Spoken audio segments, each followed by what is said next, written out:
सेवारे आसी पारि न थाए से काहारी आदरर पात्र होई न थाए बनमल्लीर से बासना को किपरि आमे समाजर सर्वसम्मुख रे उपस्थापित करा जाई जनमंगल कार्यक्रम रे नियोजित करा जाई परिबो सेथि पई राज्य सरकारंकर ई अभिनव प्रयास ई कार्यक्रम रा प्रथम आसरर शून्य मंच को जेउ माने पूर्ण करिवे सेई मोहनीय अतिथि माननकु आमे मंच ऊपर को आह्वान करिबु। सर्वप्रथमे मो अभिवादन जनाई कहिबी तुमरी अतल सागर गर्भे रहिछि माणिक जेते ए चपल लहरी बुझिब किपरि सागर गभीर केते सेही परि एक मा सदृश आमर बाहनगा ब्लॉक रा गोष्ठी शिक्षा अधिकारिणी जहांको कलम मुनरे समग्र अंचल लोक आज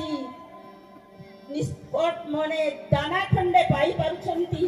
तांको मो मंच ऊपर को आह्वान करिवि। ए सुरभि कार्यक्रम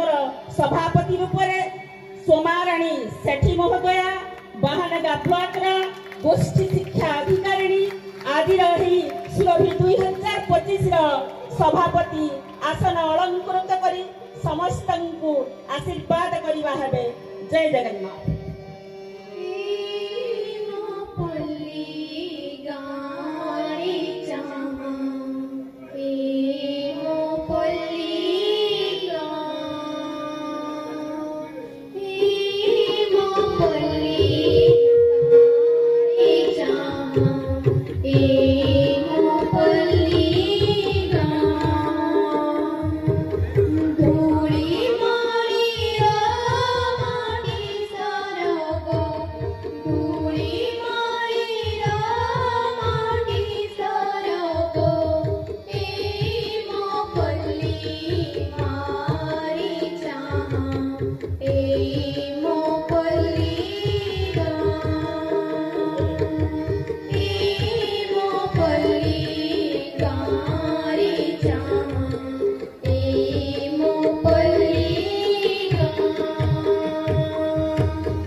मानव जीवन नुहे केवल 10 मास दिन दंड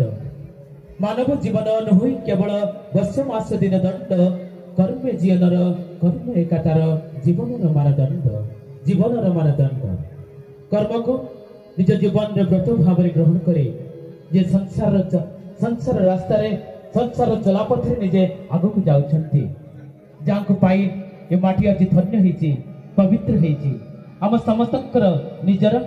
अति आपणार बाहने का माटीर संतान ये माटीर गौरव कहले अत्युक्ति हेब नाही। आज कार्यक्रम एक आकर्षण केन्द्र बिंदु निवेदन रखिबी मंचासीन हेबे श्रीयुक्त विश्वनाथ मिश्र सम्मानस्पद अध्यक्ष बाहनगा पंचायत समिति। आज कार्यक्रम सम्मानित अतिथि रूपे योगदान करी आम कृतार्थ करिवे धन्य करिवे श्रीयुक्त विश्वनाथ मिश्र सम्मानस्पद अतिथि वरेण्य अतिथि अध्यक्ष पंचायत समिति।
जाति इतिहास जातिर अनिच्छर तहु बहे सदा